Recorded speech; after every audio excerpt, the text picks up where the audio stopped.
పండిట్ రాఘవ్ గారి ఇల్లు కూరేంటో గానీ వాసన చాలా బాగుంది. అమ్మ చనిపోయాక నేను ఇప్పటి వరకు ఇంత మంచి వాసన ఎప్పుడు పిలిచలేదు. ఇంటి వంట ఎప్పుడూ బాగుంటుంది, అందులో అమ్మ చేతి వంట ఇంకా బాగుంటుంది. థ్యాంక్స్. ఆయనతో పనుందా? అంతా ఆయన చేతుల్లోనే ఉంది. ఈరోజు పొద్దున్నే నేను ఆయన టాక్సీ ఎక్కా. టాక్సీ? టాక్సీ ఆయన ఎందుకు ఎక్కుతారు? ఆయనంత తేలిగ్గా డబ్బు ఖర్చు పెట్టే రకం కాదు. ఒక్కోసారి బస్సులోనే టికెట్ కొనకుండా వెళ్తుంటారు.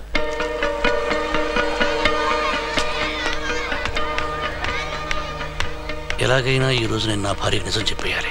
నేను ట్యాక్సీ నడుపుతున్నాను సంగతి, లేదంటే పోలీసులు ఇంటికి వస్తే ప్రాబ్లం మీద ప్రాబ్లం అయిపోతుంది.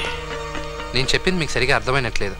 ఈరోజు మార్నింగ్ మీ ఆయన డ్రైవ్ చేసే ట్యాక్సీలో నేను వెనకాల కూర్చున్నా. బ్యాడ్ లక్, ఆ ట్యాక్సీ యాక్సిడెంట్ అయింది. నా వస్తువు ఒకటి మీ ఆయన దగ్గర ఉండిపోయింది. మీరేదో అడ్రస్ మారిపోయి ఇక్కడికి వచ్చారనుకుంటా. మా ఆయన టాక్సీ డ్రైవర్ కాదు, ఎల్ఐసి ఏజెంట్. మీ ఆయన పేరు పండిట్ రాఘవే కదా? పేరు కరెక్టే, కానీ అయితే అడ్రస్ కూడా కరెక్టే. మీ వారు టాక్సీ నడుపుతారని మీకు తెలియదు? మీరు చెప్తుంటే తెలిసింది.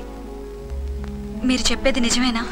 నేను జనరల్గా లేడీస్కి అబద్ధాలు చెప్పనండి. మా వారు అంతే, ఆవేశంలో ఏదో పొరపాటు చేస్తారు, కానీ నాకెప్పుడు అబద్ధాలు చెప్పరు. చూడండి, మీ భర్త కాబట్టి మీకు ఆ నమ్మకం ఉండడంలో తప్పులేదు. మీ ఆయనకి నాకు ఎలాంటి గొడవ లేదు.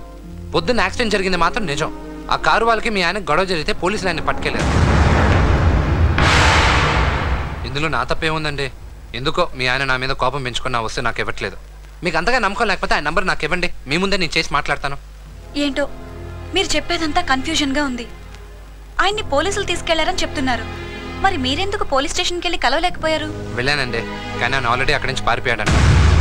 నాకు ఇదంతా నమ్మబుద్ధి కావటం లేదు. మీరే కాదు, భర్త ఎంత దుర్మార్గుడైనా ప్రతి భార్య తన భర్త మంచివాడే అని నమ్ముతుంది. ఇదే మీ ఆడవాళ్ళ ఉన్న వీక్నెస్. ఇదంతా ఎందుకండి? మీ కన్ఫ్యూజన్ తీరాలంటే ఆ నంబర్ నాకు ఇవ్వండి, మీ ముందే ఫోన్ చేసి క్లియర్ చేస్తాను. అవసరం లేదు, నేనే మాట్లాడతాను. ఒకవేళ మీ మాటలు కొన్నైనా నిజమైతే, మీ వస్తువు దొరికినా దొరక్కపోయినా ఈ ఇంట్లో కొన్ని వస్తువులు ఆయనకి దూరం అయిపోతాయి.